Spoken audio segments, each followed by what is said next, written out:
पहली चीज ये है कि हालात कितने भी खराब हों, तुम्हें कितने भी नाजुक मोड़ पर लाकर परेशान किया जा रहा हो, तुम्हारी जान खतरे ही में क्यों ना हो, लेकिन किसी भी हाल में अल्लाह के साथ शिर्क मत करना, अल्लाह के साथ किसी को शरीक मत ठहराना, उसका साझी मत बनाना, उसकी इबादत में किसी को शरीक मत ठहराना।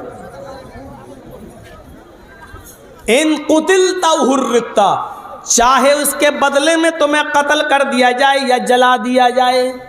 बाज़ मुहद्दिसीन ने बाब तफ़ईल से पढ़ा है हुर्रिकता, हुर्रिकता की जगह इन कुतिलता की जगह कुतिलता पढ़ा है, कुतिलता। इन कुतिलता हुर्रिकता, इन कुतिलता का तर्जमा होगा चाहे तुम्हें कत्ल कर दिया जाए, लेकिन कुछ लोगों ने इसको इन कुतिलता भी पढ़ा है। कुतिलता का तर्जमा होगा अल्फाज की ज़्यादती, माना की ज़्यादती पर दलालत करती है। इन कुतिलता का तर्जमा ये होगा कि अल्लाह के साथ किसी को शरीक मत करना, चाहे तुम्हारे जिस्म के टुकड़े टुकड़े कर दिए जाएं, तुम्हें काट कर कीमा कीमा कर दिया जाए, तुम्हारे जिस्म को काट कर बोटी बोटी कर दिया जाए, पीस पीस कर दिया जाए, ये कि शिर्क मत करना। जय श्री राम का नारा लगवाया जाए, लगाकर जान बचा सकते हो, कोई हर्ज की बात नहीं। लेकिन अगर वो ये कहें कि एक मूर्ति लाएं या अपना कोई आदमी लाएं और ये कहें कि इसको सजदा कर, इसके सामने अपना माथा टेक तब तुझे छोड़ेंगे, तो ऐसे मौके पर अपनी जान दे देना मंजूर कर लेना, लेकिन किसी के सामने सर नहीं झुकाना। ये है किसी के सामने सर झुकाना शिर्क।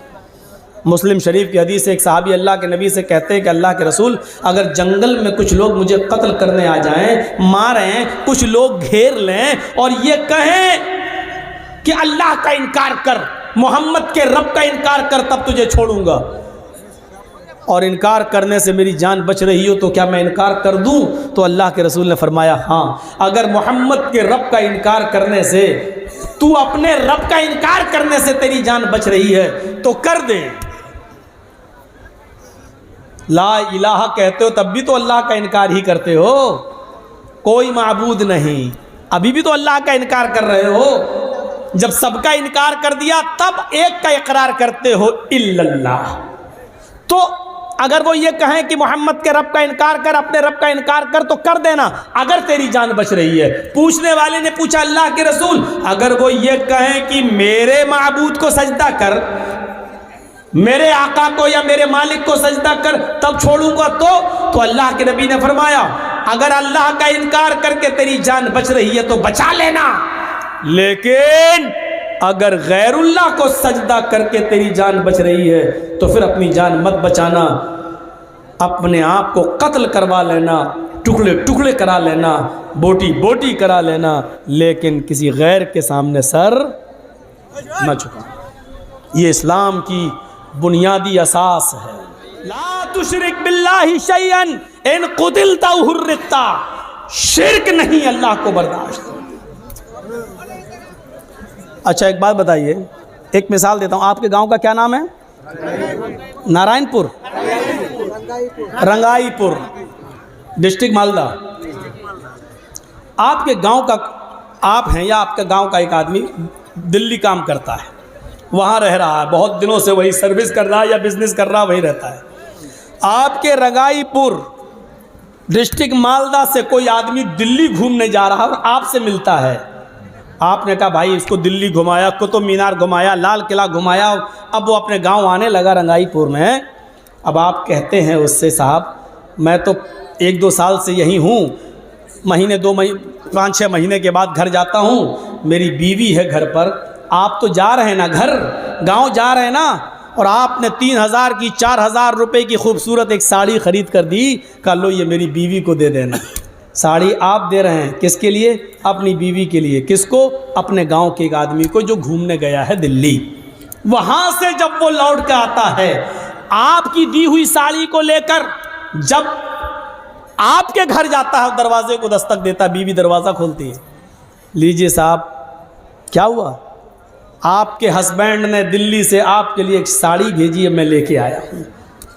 तो अब ईमानदारी के साथ बताइएगा कि बीवी को किसकी तारीफ़ करना चाहिए, शौहर की या साड़ी देने वाले की? अकल कहती है शौहर की, लेकिन वो शौहर की तारीफ़ के बजाय साड़ी जो लेकर आया उसकी तारीफ़ करे। एक्सक्यूज़ मी, बाहर क्यों खड़े हैं, आप अंदर आ जाइए, आप तो बहुत अच्छे इंसान हैं, आप हमारे लिए साड़ी लाए हैं, चाय बना के पिलाए और फिर उसी को अपना दिल दे बैठे, आप बहुत अच्छे, इतनी दूर से साड़ी लेके आए। जिसने साड़ी भेजी, अगर उसको ये पता चल गया कि मेरी बीवी ने बजाय मेरे उसकी तारीफ कर रही है जिसको मैंने साड़ी देकर भेजा है, अगर उसको वहीं पता चल गया तो वहीं से मोबाइल फ़ोन करेगा। और आपने उठाया बीवी ने, तो क्या तू उसके साथ रंगोलियाँ मना रही है, साड़ी मैंने भेजी डाइन चुड़ैल और तू तारीफ उसकी कर रही है, तलाक तलाक तलाक, तीनों गोली वहीं से मार दे। आप अपनी बीवी की इतनी सी बेगैरती बर्दाश्त नहीं कर सकते,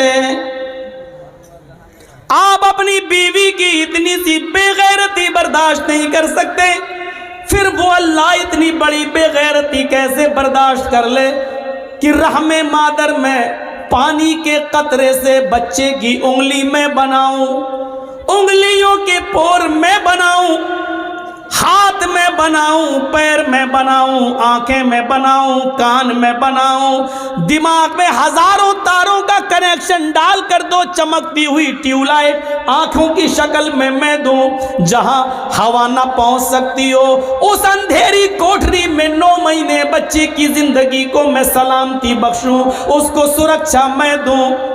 तेरी माँ खाना खा रही थी और अल्लाह ताला तुझे तेरी माँ के पेट के अंदर तेरा पेट बना रहा था, तेरी माँ सो रही थी, अल्लाह तेरी माँ के पेट के अंदर तेरी आंखें बना रहा था, तेरी माँ खाना बना रही थी और अल्लाह ताला तेरी माँ के पेट के अंदर तेरे कान बना रहा था, तेरी माँ चल रही थी, तेरी माँ शादियों में थी, तेरी माँ ये सब काम कर रही थी और अल्लाह अपना काम कर रहा था।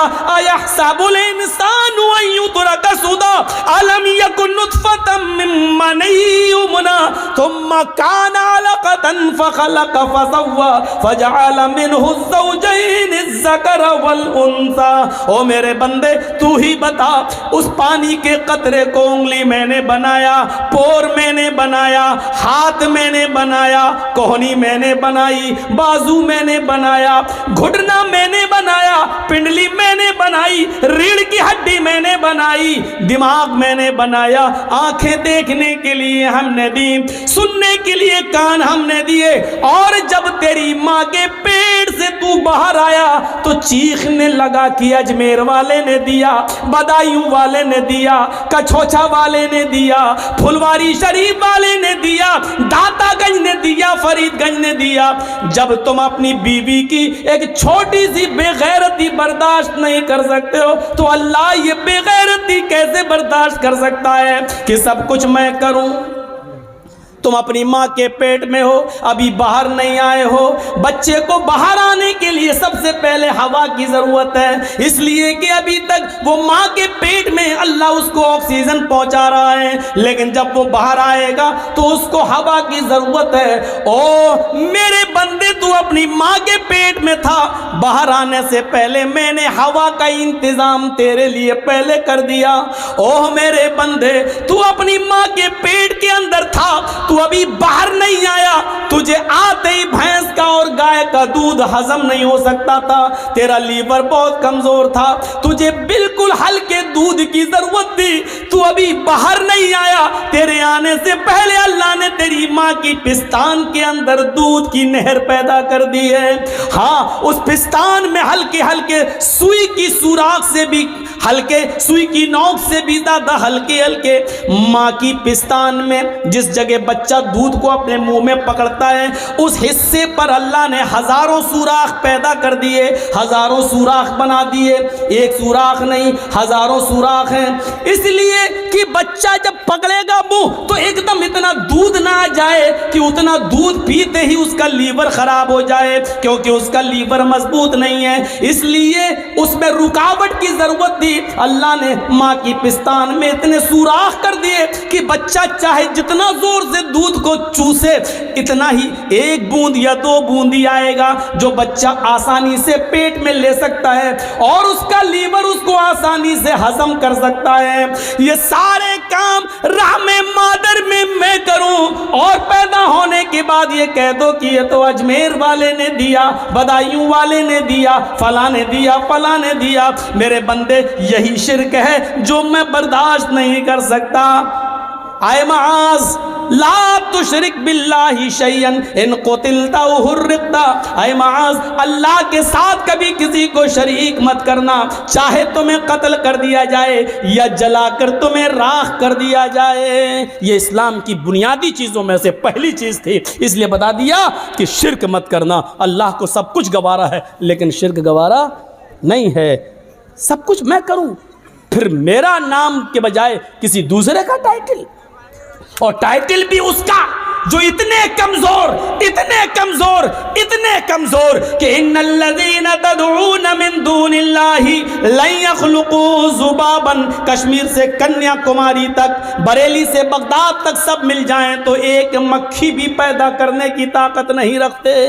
कमजोर हैं तो इतने, और तुम उनको कहो कि इसने दिया। कमजोर हैं तो इतने कि मक्खी अगर कोई चीज लेके उड़ जाए तो ये मक्खी को पकड़कर उनसे जो चीज लेकर गई है उससे वो चीज वापस लेने की भी ताकत नहीं रखते। इतने कमजोर, और तुम उनका नाम लो, मेरा नाम हटाकर, मेरा टाइटल हटाकर, तो ये शिर्क अल्लाह रब्बुल आलमीन बर्दाश्त नहीं करता। पहली चीज। दूसरी चीज आइए, और यह हकीकत है, हिंदू धर्म की किताबें भरी पड़ी हैं इससे। न तस्य प्रतिमा अस्ति, उस ईश्वर की कोई प्रतिमा नहीं है, कोई मूर्ति नहीं है। नेह आकारम अस्ति, उसका कोई आकार नहीं है, चाहे कितना बना लो, राम की, लक्ष्मण की, हनुमान की, शंकर की मूर्ति चाहे कितना बना लो, कुछ भी कह लो, ओम निराकारम अस्ति, वो निराकार है, उसका कोई आकार है ही नहीं। न तस्य प्रतिमा अस्ति, दुनिया में कोई उसकी मूर्ति बना ही नहीं सकता, इसलिए कि उसकी कोई शक्ल है ही नहीं। फिर उसकी शक्ल कैसे बना सकते हो? लैसा कमिस्लिही शैउन, अल्लाह के मिसल कोई चीज है ही नहीं। वो तो नूर है, वो तो नूर है। कुरान भी यही कहता है, वेद भी यही कहते हैं। यचित्तियो यो पिम्मिम्मा नस्तस्मा देवी शोरीरिशा, उससे मांगो वही सब कुछ देने वाला है। नस्तस्मा देवी शोरीरिशा, उसके अलावा, उसके अतिरिक्त कोई नहीं है जो तुम्हें कुछ भी दे सके। बल्कि देविशो आया, कोई भी देवी देवता तुम्हें कुछ भी नहीं दे सकता। नस्तस्मा देवी शोरीरिशा, उस ईश्वर के, उस अल्लाह के अलावा कोई देवी देवता नहीं जो तुम्हें कुछ भी दे सके। कुछ देने की क्षमता किसी के अंदर नहीं है, जो कुछ भी है वो अल्लाह। इसीलिए अल्लाह के नबी ने फरमाया, अगर जंगल में तुम्हारा जूता टूट जाए और जूते के नीचे का तलवा तस्मा टूट जाए, तो जब मांगना हो तो जूते का तस्मा भी अगर मांगो तो अल्लाह से मांगना, इसलिए कि वही मजबूरों की मजबूरी में काम आता है, वही बेकसों की बेकसी में काम आता है, उसके अलावा कोई काम नहीं आता है। मेरे भाइयों, ये वेदों के मंत्र भी हमें ये बतला रहे हैं कि शिर्क अल्लाह ताला को बर्दाश्त नहीं। दूसरी चीज़, मौजूदा हालात के तहत पहली चीज याद रखना, 5 चीज़ें अभी मैं गिना रहा हूँ। पहली चीज़ हो गई है, मैं किसी को भी खड़ा करके पूछ सकता हूँ कि कौन सी 5 चीज़ें हैं। 10 तो याद नहीं होगी, 5 पहले। पहली चीज़, शिर्क मत करना। दूसरी चीज़, वला तउक़न्न वालिदैक व इन अमराक अन तख़रुज मिन अहलिक व मालिक। ये सुनने के बाद शायद बहुत से बच्चों पर यह बात नागवार गुजरे कि मौलाना, माँ बाप का दर्जा इतना बता दिया। अल्लाह के नबी फरमाते हैं, अपने माँ बाप की कभी भी नाफरमानी मत करना, अपने माँ बाप का दिल कभी मत दुखाना। आगे वाला जुमला सुनो, व इन अमराका अन तख़रुज मिन अहलिक व मालिक, अगर वो दोनों तुम्हें हुक्म दें कि तुम अपने अहलो अयाल को छोड़ दो और अपना मालो दौलत छोड़ दो, तो उनके हुक्म को मान लेना, यानी अपनी कमाई हुई दौलत छोड़ दो, और वो कहें कि घर से निकल जाओ तो घर से निकल जाना, लेकिन इसके बावजूद माँ बाप की नाफरमानी मत करना। इन जुमलों को देख रहे हैं आप?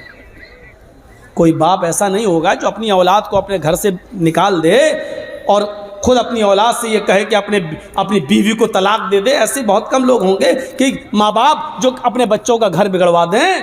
लेकिन हज़रत इब्राहीम अलैहिस्सलाम ने इस चीज़ को जिंदा करके दिखाया था।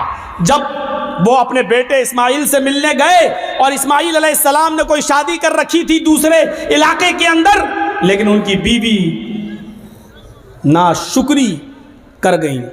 इब्राहीम अलैहिस्सलाम ने दरवाज़ा खटखटाया तो इस्माइल अलैहिस्सलाम घर में मौजूद न थे। उनकी बीवी ने दरवाज़ा खोला, पहचान नहीं पाई ये कौन है। पूछा जी कौन? कहा ये इस्माइल का घर है जी। वो कहाँ गए? जंगल में गए हैं शिकार के लिए। अच्छा, तुम उनकी बीवी हो? हाँ। घर में गुजर बसर कैसा चल रहा है? हाँ, बहुत बुरा चल रहा है। सुबह खा लो तो शाम को नहीं मिलता, शाम को खा लो तो सुबह नहीं मिलता। इतनी सी बात कही थी।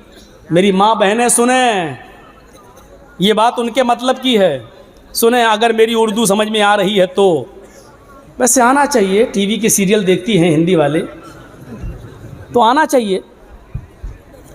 हमसे यूपी में एक मीडिया वाले ने पूछा कि मौलाना आप तो हिंदी उर्दू बोलते हो, तो बंगाल में आपकी तकरीर लोग कैसे समझ जाते हैं? मैंने कहा बंगाल से ज़्यादा तो मेरी बात कहीं समझने वाले हैं ही नहीं, कैसे समझ जाते हैं? ये बात कैसे कह रहे हो? मैंने कहा देखिए, मैंने चुनाव में एक ही इशारा किया था, बड़े नुकसान से बचने के लिए छोटा नुकसान करना पड़े तो कर दो। बंगाल वालों ने समझ लिया और एक तरफा वोट डाल दिया। एक तरफा वोट। तो जितनी बात बंगाल के लोग हमारी समझते हैं उतना तो कहीं नहीं समझते। यूपी में देखो कैसी खींचातानी चल रही है। अभी देखिए, पूरा खेल खेला जा चुका है, बिसात बिछाई जा चुकी है।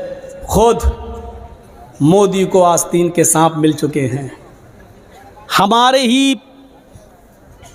हमारे ही लोगों में ऐसे लोग भी मिल चुके हैं जो पसे पर्दा उसकी मदद करने के लिए तैयार हैं। उनको मालूम है कि 2 सीट भी हम नहीं जीतेंगे, उनको मालूम है कि हमारी 2 सीट भी नहीं निकलेगी, लेकिन 100 सीटों पर खेल बिगाड़ने का उसी का तो इनाम है, उसी का तो पैसा है, उसी की बदौलत तो हमारी यूनिवर्सिटियां, मेडिकल कॉलेज और ये सारी चीजें चल रही हैं। उनको मालूम है अच्छी तरीके से, वरना वक्त के हालात के तनाजुर में देखिए, मॉब लिंचिंग को देखिए, एनआरसी और सीए पर होने वाले एहतजाज में एकतरफा गोलियों से ठोक दिया गया, मार दिया गया, रहम नहीं आ रहा। इन तमाम चीजों को देखते हुए जर्जीस ने यह कहा है, मैं नहीं कहता कि मेरे लिए फला पार्टी अच्छी है, यकीनन कोई पार्टी अच्छी नहीं है, लेकिन इस वक्त यूपी में आपको यह देखना है कि हमारा बड़ा नुकसान किस में है और छोटा नुकसान किस में है। हमें छोटा नुकसान गवारा कर लेना चाहिए बड़े नुकसान से बचने के लिए। किसी पार्टी का नाम नहीं लिया, फिर भी मीडिया उछालेगी क्या? मौलवी जर्जीस ने कहा, अखिलेश का मौलवी आपके बंगाल में क्या कह रहा था? ममता का मौलाना। कहाँ छिपा है? जिस दिन से ममता जीती है, कमीना मेरा नाम ही लेना भूल गया, अंदर चली गई, बैकग्राउंड हो गई, पता नहीं कहाँ चली गई। जी हिंदुस्तान की एंकर पता नहीं कहाँ चली गई, छुप गई। अब मैं उससे पूछता फिर रहा हूं बंगाल की हर तकरीर में, कहाँ छिपी है? जर्जीस तो शेर की तरह धाड़ रहा है, तू कहाँ छिप गई है? किस बिल में चली गई है? कहाँ? उसका पता नहीं है। अब यूपी में खेल बिगाड़ने की कोशिश होगी और जो चीज़ हमने बोली भी नहीं है वो दिखाई जाएगी वहाँ। अभी यूपी में कोई तकरीर मेरी नहीं हो रही है। मैंने पहले कह दिया 6 महीने, अभी जब तक यहाँ इलेक्शन नहीं हो जाएगा मैं नहीं बोलूँगा, मैं तकरीर ही नहीं करूँगा यूपी में। क्यों? क्योंकि मेरी एक तकरीर चाहे जुमे का खुतबा भी दूँ, वो भी उसको उछाल के और इधर उधर का बिहार बंगाल का लाके टीवी वाली उसको जोड़ देगी, इधर उधर का लाके। देखिए मौलवी ये बोला, बोलेंगे हम बंगाल में और दिखाएगा कि यूपी में बोला, क्योंकि ये झूठ इन्होंने अपने बाप से सीखा है। ये झूठ इन्होंने अपने बाप से, अब बाप का नाम नहीं लूंगा, आप जानते हैं वो बाप कौन है। इन्होंने अपने बाप से झूठ बोलना सीखा है और बाप ने झूठ बोलने का इनाम इनको दिया है। तो मेरे भाइयों, हमारे ऊपर भी तलवारें लटकती हैं। वला तौक़न्न वालिदैक, अगर समझ रही हो मेरी माँ बहनों तो सुनो। हज़रत इब्राहीम अलैहिस्सलाम ने कहा घर में गुज़र बसर कैसा चल रहा है? कहती है बहुत बुरा, सुबह खा लो तो शाम को नहीं मिलता, शाम को खा लो तो सुबह नहीं मिलता। हज़रत इब्राहीम ने कहा मैं जा रहा हूँ, जब इस्माइल घर पे आ जाए तो उनसे कहना एक बुज़ुर्ग आदमी आया था, एक बूढ़ा आदमी आया था, उसने तुम्हें सलाम कहा है और एक मशवरा दिया है कि अपने घर की चौखट बदल लो। चौखट समझते हो ना? अपने घर की चौखट बदल लो। इस्माइल की बीवी कहती है बुढ़ा सटी आ गया, चौखट तो मेरी सही है, सर्दी में धूप भी आती है, गर्मी में हवा भी आती है, ये बुढ़ा कह रहा घर की चौखट बदल लो। इस्माइल अलैहिस्सलाम जब शिकार करके वापस आते हैं, कहा कि एक बुढ़ा आदमी आया था, आया होगा, हाँ, फिर सलाम का, अच्छा सलाम कहा, समझ गए कि मेरे बाप हैं जी, और पता नहीं, और कहा कि पता नहीं वाली बहकी बहकी बातें कर रहा था, बुढ़ा था, सटिया गया था। कहने बताओ तो क्या कहा उसने? कहा अपने घर की चौखट बदल लेना। कहा बीवी तुमने क्या कहा उससे? कुछ नहीं, उसने पूछा था घर का गुजर बसर कैसा चल रहा, मैंने कह दिया बहुत बुरा, सुबह खा लो तो शाम को नहीं मिलता, शाम को खा लो तो सुबह नहीं मिलता। आए मेरी बीवी, वो बुढ़ा मेरा बाप था, तुम उसकी बहू हो और उसने जो ये कहा कि अपनी चौखट बदल लेना, इसका मतलब ये है कि उसने तुम्हें तलाक देने का हुक्म दिया है मुझे। उसने इशारा कर दिया है कि घर की चौखट ठीक नहीं है। आपकी बीवी तो ऐसी होनी चाहिए, चाहे उसे खाना मिले या न मिले, हर हाल में वो अल्लाह का शुक्र अदा करे, और उसको ये कहना चाहिए कि हम हर हाल में अल्लाह का शुक्रगुजार हैं, उसने जिस हाल में मुझे रखा है ठीक है। लेकिन तुमने ये जुमले न बोलकर ये कह दिया बहुत बुरा हाल है, सुबह खा लो तो शाम को भूखी रहती हूँ, शाम को मिल जाए तो सुबह भूखी उठती हूँ। ये जुमले तुमने कहा, तुमने अपने रब की नाशुक्री की, अल्लाह की नाफरमानी की है, नाशुक्री की है, और मेरे बाप ने तुम्हें तलाक देने का हुक्म दिया है। अब तुम एक पल भी मेरे साथ नहीं रह सकती हो, मैं तुम्हें तलाक दे रहा हूं। इतनी सी बात पर तलाक? तुम तो अपने शौहरों से पता नहीं क्या क्या कह देती हो। जा, पूरे महीने की तनख्वाह मिल गई, फेयर एंड लवली कब की खत्म हो गई, अभी तक नहीं ला रहे, पाउंड्स क्रीम कब की खत्म हो गई, अभी तक नहीं ला रहे। जब से तुम्हारे घर में आई हूं परेशानी तो हूं, आराम मिला कब? या अल्लाह, कितने खतरनाक जुमले हैं। इन जुमलों को जबान से कहने से पहले तेरी जबान कट के जमीन पर गिर क्यों नहीं गई? ये जमीन फट क्यों नहीं गई? तू इस जमीन के अंदर समा क्यों नहीं गई? कैसे ये जुमले तेरे मुंह से निकल जाते हैं?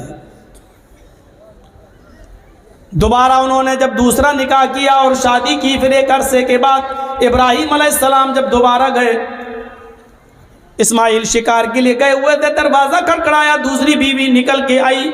आप कौन?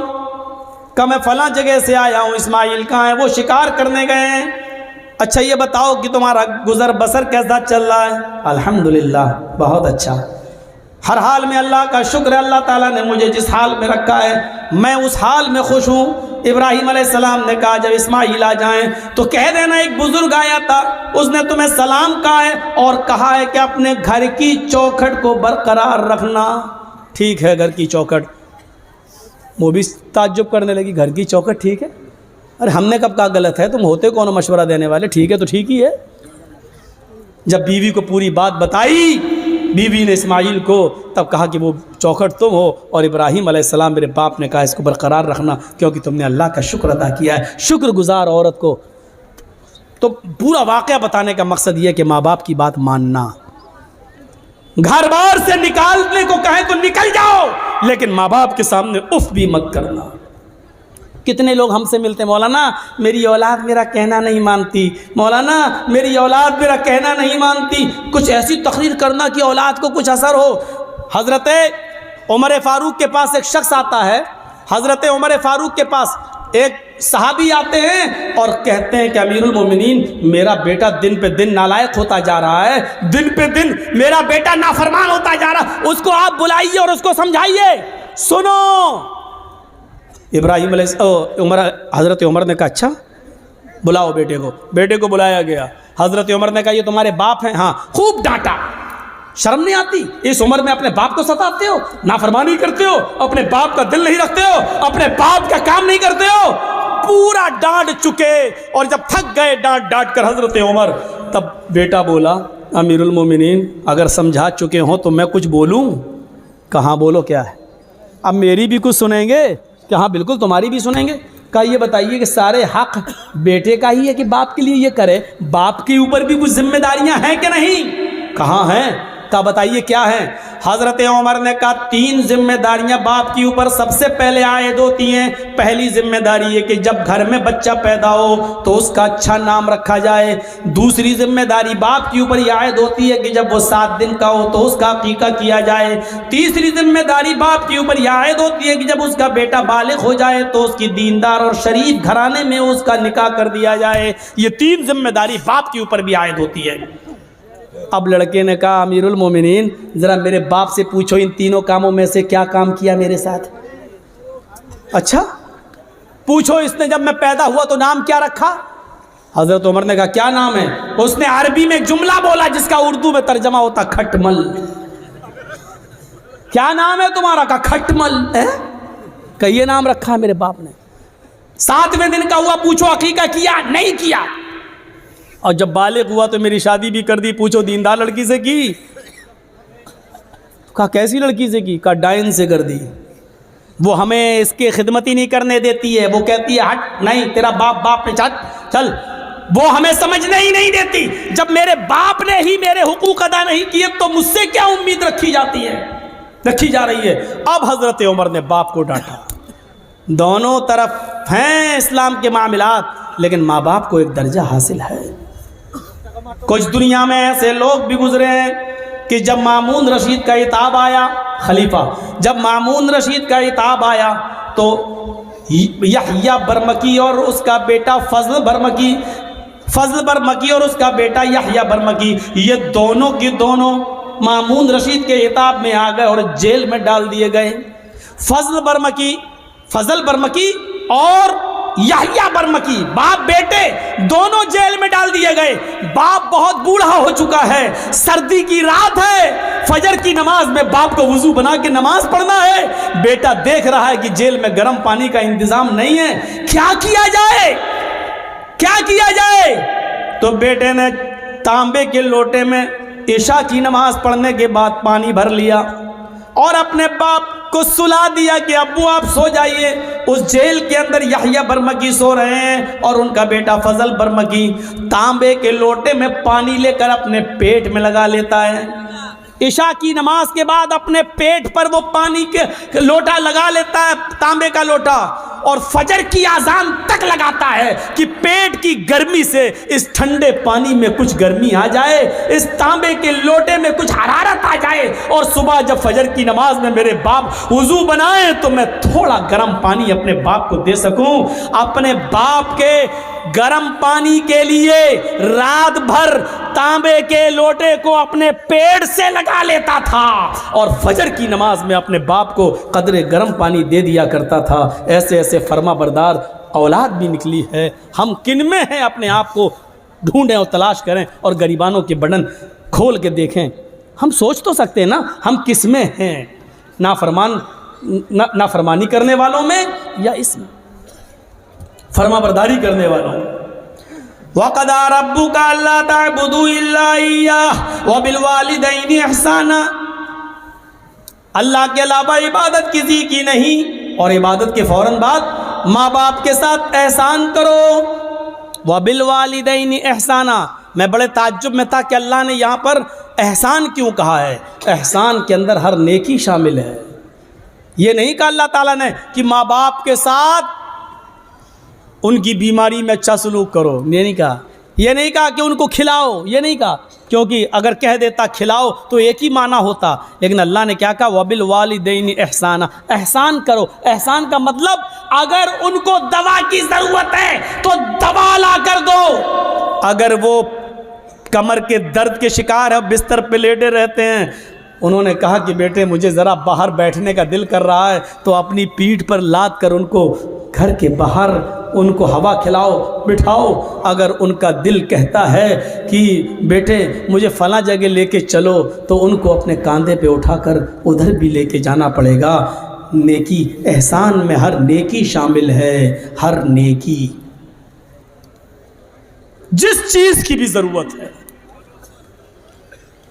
हज़रत उमर फारूक ने एक सहाबी को, एक शख्स को देखा कि वो खाने काबा का तवाफ़ कर रहा है और उसने अपनी माँ को अपने कंधे पर उठा रखा है। हज़रत उमर फारूक ने उसको देखकर मुस्कुराया, फरमाया तुमने जन्नत कमा ली, तुम अपनी माँ को तवाफ़ करा रहे हो इस हाल में कि तुम्हारी माँ लंगड़ी है और आँखों से अंधी है। तुमने अपनी माँ को तवाफ़ कराया, अपनी गोद में लाद कर उसको खाने काबा का तवाफ़ करा रहे हो, तुमने जन्नत कमा ली। अपनी माँ को तवाफ़ कराने वाला सहाबी क्या कहता है, अमीरुल मोमिनीन, क्या मैंने अपनी माँ का हक अदा कर दिया? मैं अपनी